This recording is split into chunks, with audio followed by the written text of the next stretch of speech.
Vous êtes de l'extérieur, vous pensez déménager au Canada, eh bien c'est parfait parce qu'aujourd'hui, je vous parle de 10 choses que vous devez savoir avant de déménager ici au Canada. Il y a peut-être des choses que vous savez déjà ici, mais je pense que ça vaut vraiment la peine d'en parler plus en détail, surtout pour les gens qui sont nouveaux arrivants et qui n'ont pas beaucoup d'informations sur le pays. En fait, il y a beaucoup de gens de l'extérieur qui nous contactent pour venir s'établir ici, donc pourquoi pas vous donner toute l'information que vous avez besoin tout de suite pour que vous sachiez exactement à quoi vous attendre et que vous soyez bien préparé. By the way, mon nom c'est Émeric Théma, je suis courtier immobilier et cofondateur de Jumeaux Immobilier. Et si vous aimeriez avoir plus d'informations concernant le marché immobilier à Gatineau en Outaouais, qui est une région du Québec, je vous invite à me contacter. Toutes mes informations sont ici au bas de l'écran et dans la description de la vidéo. Donc, la première chose que vous devez savoir avant de déménager au Canada, c'est concernant les impôts qui sont élevés. Il y a des gens ici qui pourraient me dire qu'on n'a pas vraiment des impôts élevés comparé à des pays comme la Suède qui a environ 60% sur le revenu, ce qui est totalement fou à mon avis. Par contre, c'est important de savoir que si vous venez d'un pays où le taux d'imposition est plus bas,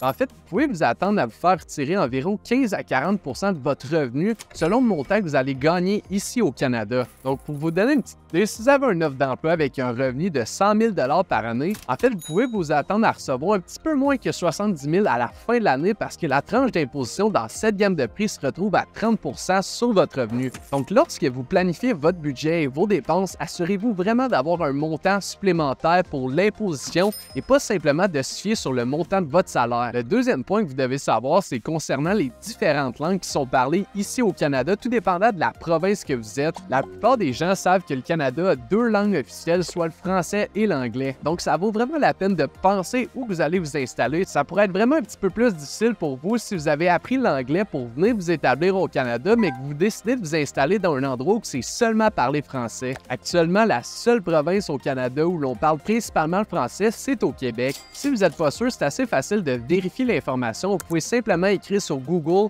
langue principale du nom de la ville où vous pensez déménager, puis ça va vous donner l'information. Beaucoup de gens pensent souvent s'établir à Montréal, mais parfois la plupart des gens ignorent que c'est majoritairement francophone, même si de plus en plus ça s'amplifie et ça devient de plus en plus anglophone. À Gatineau, c'est un petit peu la même chose, ça devient de plus en plus bilingue dû au fait qu'on est juste à côté d'Ottawa qui est en Ontario. Maintenant, le troisième point super important qu'on doit en parler, c'est la météo. Probablement que vous en doutez déjà, vous allez vite remarquer que les gens se plaignent toujours de la météo. J'exagère un peu, mais c'est encore drôle parce que c'est toujours un sujet de conversation qui est populaire ici. Heureusement, on est encore en été à ce moment-ci de l'année, mais si jamais vous regardez la vidéo entre novembre ou avril, vous allez rapidement comprendre que c'est complètement différent comme température et qu'il peut faire vraiment froid au Canada. Donc avant de décider où vous voulez vous installer, assurez-vous de regarder la température moyenne en été, mais surtout en hiver parce que certaines régions qui peuvent atteindre jusqu'à moins 40 et moins 50. Ça peut sembler exagéré, mais c'est effectivement le cas dans certaines régions. D'un autre côté, il y a certaines régions qui ont un climat plus soutenu tout au long de l'année, sans température extrême, donc tout dépendant de vos préférences au niveau du climat. Maintenant, le quatrième point, c'est concernant les soins de santé. On a heureusement un système de santé qui est gratuit au Canada, mais il faut vraiment faire attention, c'est pas tous les services qui sont gratuits. Par exemple, pour les petites visites chez le médecin ou si vous avez un problème de santé spécifique, bien ça c'est gratuit, mais si on vous donne des médicaments, une ordonnance ou des prescriptions, bien ça vous devez le payer vous-même. Qu'est-ce qui est le fun par contre, c'est qu'il y a plusieurs employeurs qui offrent des assurances qui couvrent certaines dépenses, mais il faut faire attention, c'est toujours du cas par cas, puis c'est pas tous les emplois qui ont ça. Vous devriez donc vous renseigner auprès de votre employeur à ce sujet. Si on pense aux soins pour les yeux ou pour les dents, bien ça c'est pas des services qui sont gratuits à moins que vous avez une assurance qui les couvre. C'est vraiment important de vérifier cette information parce que ça peut vous coûter cher rapidement. Le cinquième point, c'est concernant les pourboires ou les tips comme on dit. Je sais que dans plusieurs pays, les pourboires sont pas obligatoires, puis c'est simplement pour récompenser un excellent service, mais en fait au Canada, donner un pourboire, c'est généralement attendu.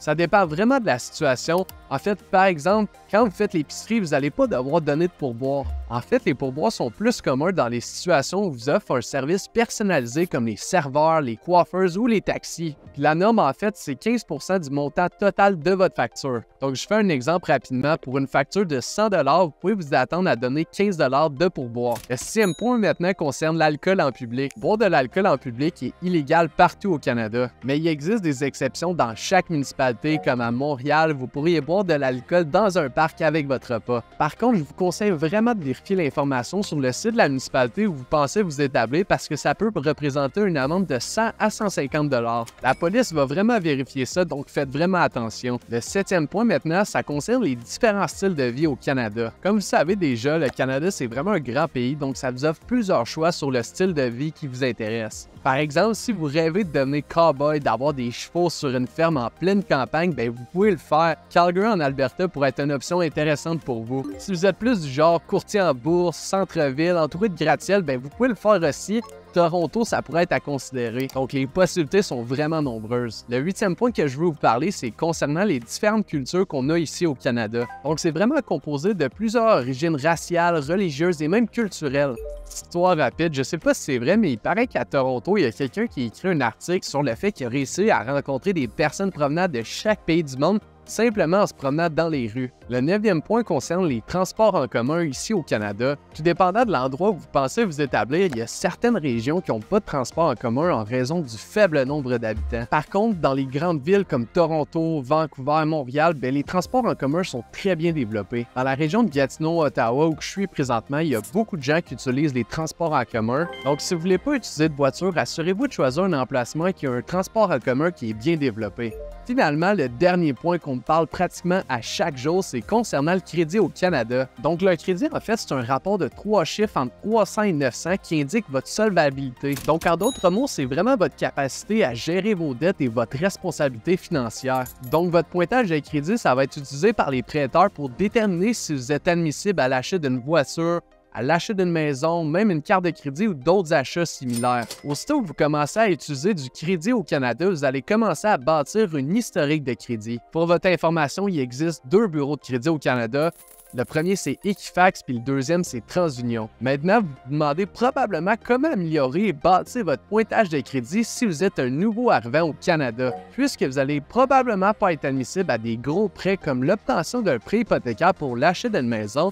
En fait, vous devez commencer avec des petites demandes comme une carte de crédit. En remboursant votre crédit à chaque mois de façon constante, vous allez commencer à bâtir votre historique de crédit, donc ça va vous permettre éventuellement de faire des demandes de plus en plus grandes. Voilà, vous avez maintenant de la bonne information sur ce que vous avez besoin de savoir avant de vous établir au Canada. Si vous avez des questions sur la région de Gatineau au Québec plus précisément ou même sur le Canada, je vous invite à m'écrire dans les commentaires, ça va me faire plaisir de vous répondre. Si vous avez aimé la vidéo ou que ça vous a aidé de quelconque façon, je vous invite à liker la vidéo et vous abonner. Sinon, on se revoit dans les prochaines vidéos.